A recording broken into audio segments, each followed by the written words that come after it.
करेंगे, उस कड़ी में हम काम करना चाहते हैं।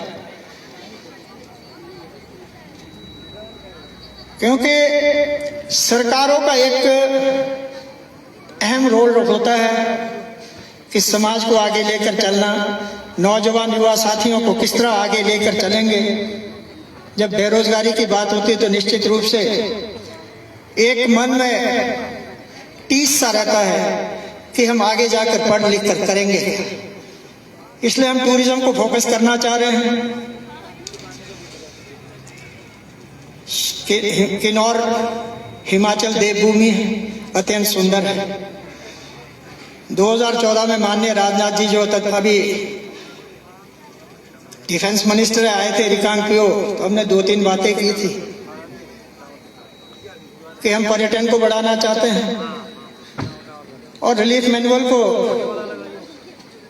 सुदृढ़ किया जाए, क्योंकि यहाँ पर कम पैसा मिलता है, कोई डेथ होता है, कोई भूमि अगर बारिश और फसलों का नुकसान होता है, उसके लिए रिलीफ मैनुअल में अमेंडमेंट किया जाए। इस तरह का आग्रह हमने किया था और अमेंडमेंट भी हुआ है।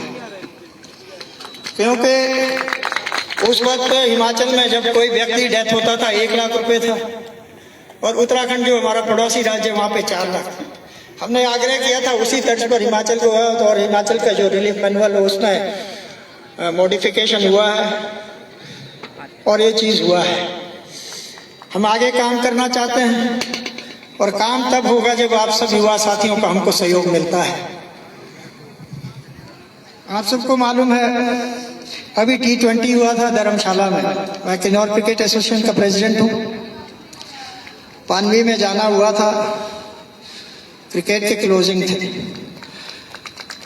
और लड़के मेहनत कर रहे हैं।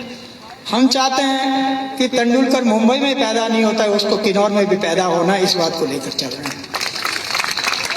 कुछ लड़के हैं, लड़कियां हैं एकेडमी में, अभी 3 लड़कियां, एक खदरा की है, अपना आशीष है, वो पानवी से अच्छा बॉलर है, अंडर 19 खेलता है। और इसी तरह 2 लड़कियां निचार की थी, अब वो तो कहीं ना कहीं थोड़े साइड हो गए, एक की शादी हो गई है।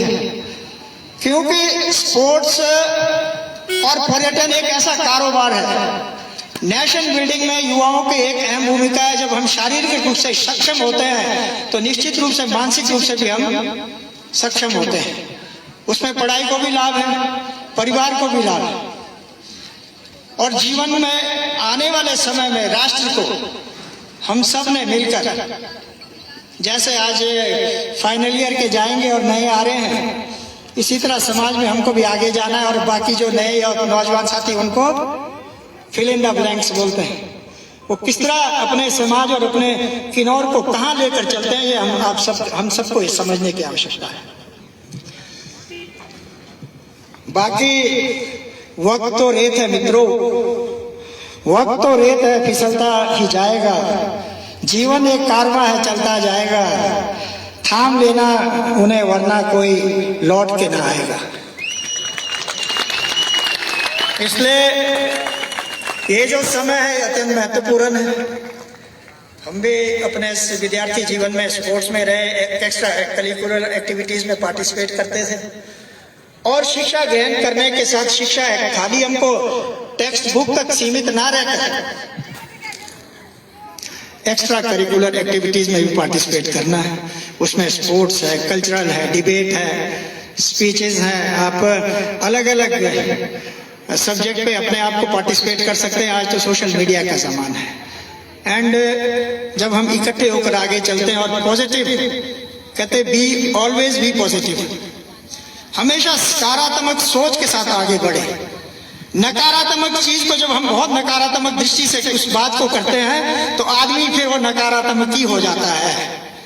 और जब हम पॉजिटिव लेकर चलते हैं, सकारात्मक सोच के साथ आगे बढ़ते हैं, तो जीवन के हर कड़े से कड़े और जीवन के हर कठिनाई को हम बड़े आसानी से पार करते हैं, क्योंकि हम पॉजिटिव सोच के साथ आगे बढ़ते हैं। मैं इतना ही कहना चाहूंगा,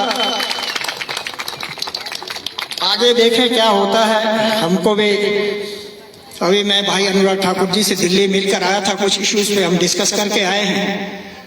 वो एक उभरते हुए हमारे हिमाचल के सितारे हैं, जिन्होंने एक शानदार क्रिकेट स्टेडियम धर्मशाला में दिया है। और आज उस क्रिकेट स्टेडियम में अभी T20 हुआ था। आप सबको मालूम है वहां की आर्थिकी किस तरह मजबूत हुई है उस T20 के कारण, क्योंकि वो धर्मशाला ऐसा खूबसूरत स्टेडियम है, चारों तरफ स्नो क्लैड माउंटेन्स है, धौलाधर की पहाड़ियां हैं। जब उसको प्रसारण होता है तो पूरे वर्ल्ड में उसका प्रसारण होता है, और लोग ये पूछते हैं कि ये धर्मशाला कहाँ है, हिमाचल कहाँ है। उस स्टेडियम को देखने आते हैं, और जब उस स्टेडियम को देखने पर्यटक आता है तो निश्चित रूप से वहां से बेरोजगार से लेकर जो मोमो बेचता है, आपका स्टॉल लगाता है, टैक्सी वाला है, दुकानदार है, होटलियर है, उनको आर्थिक रूप से उनको एक आय का साधन बनता है। इसी तरह हम भी आगे कोशिश कर रहे हैं कल्पा में बनाने के लिए। हम समझते हैं कि आने वाले समय में आप सब सहयोग करेंगे और एक अच्छे खेल मैदान का निर्माण हो, क्योंकि कल्पा में जब JP मेगा 20 का शुभारंभ हुआ था, जिसका समारोह लूनू ग्राउंड से हुआ था, तो कल्पा ग्राउंड को बहुत पसंद किया है।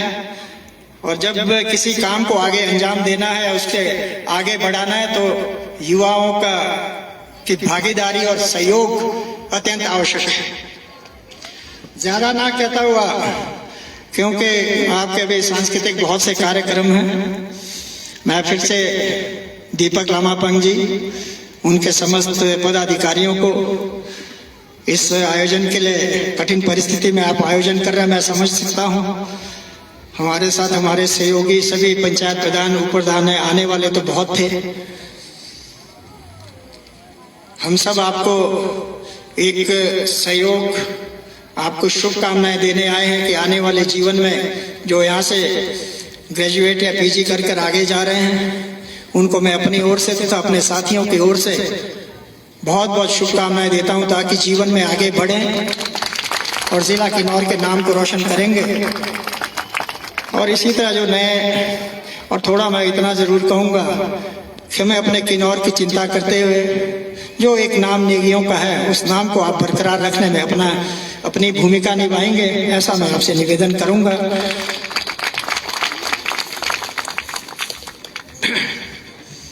और हम अपने साथियों की ओर से और अपनी ओर से हम सभी मिलकर आपको एक सहायता राशि देंगे। ये बहुत बड़ी राशि होती नहीं है, बट एक एनकरेजमेंट है, आशीर्वाद वो है, ताकि जिस तरह किन्नौर के संस्कृति को आप वर्ष में 2 बार, एक बार वेलकम है, एक बार सेंड ऑफ है, गेट टुगेदर है, जिसमें आप फेयरवेल बोलें,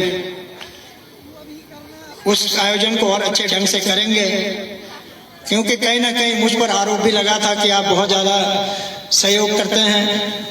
लाड़ा का जब मैं चेयरमैन था तब भी कुछ प्रधानों ने उसमें ऑब्जेक्शन किया, जब मैंने सोलन, शिमला, रामपुर में काफ़ी पैसा देना शुरू किया था,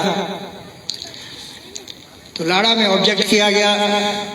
थे कुछ लोग जिसको मैंने नकारात्मक शब्द का प्रयोग किया है, नेगेटिव सोच के लोग होते हैं।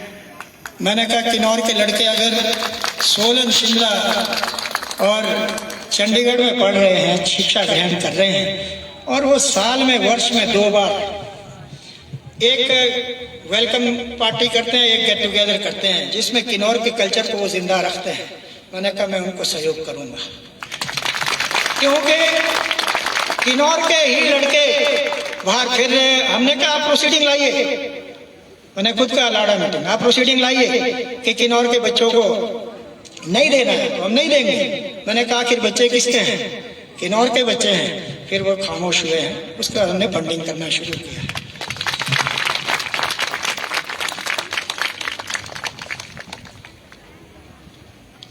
इसलिए अंत में मैं इतना ही कहूंगा, 1.5 लाख की राशि आपको दे रहे हैं ताकि भाईचारा जो किन्नौर के नेगी, जिसको बड़े मान सम्मान के साथ लिया जाता है। जब हम चंडीगढ़ पढ़ते थे तो हिमाचल तो कहते थे, बट कहते कहाँ से हो, किन्नौर है, तो कमरा सबसे पहले मिलता था। क्योंकि वहां के लोगों का था कि किन्नौर के लोग ईमानदार हैं, किन्नौर के लड़के पढ़ने वाले हैं, ये शरारती नहीं है, इसलिए वहां हमको कमरा मिल जाता था। तो इसलिए इन चीजों को हमको मद्देनजर रखते आप आगे अपनी पढ़ाई जारी करेंगे और अपने किन्नौर और राष्ट्र निर्माण में अपनी भूमिका अदा करेंगे। तो अंत में मैं इतना ही कहूंगा, पानी से तस्वीर नहीं बनती है, पानी से तस्वीर नहीं बनती है, ख्वाबों से तकदीर नहीं बनती है। पानी से तस्वीर नहीं बनती है, ख्वाबों से तकदीर नहीं बनती है। किसी भी रिश्ते को सच्चे दिल से निभाओ, किसी भी दिल को सच्चे रिश्ते से निभाओ, किसी भी रिश्ते को सच्चे दिल से निभाओ। ये जिंदगी फिर वापस कहाँ मिलती है, कौन किससे चाहकर दूर रहता है। यहाँ हर कोई अपने हालातों पर मजबूर होता है, यहाँ हर कोई अपने हालातों पर मजबूर होता है। हम तो बस इतना जानते हैं कि हर रिश्ता मोती और हर दोस्त कोई नूर होता है। इतना ही बात कहते हैं मैं आप सबका बहुत बहुत धन्यवाद। जय हिंद, जय भारत, जय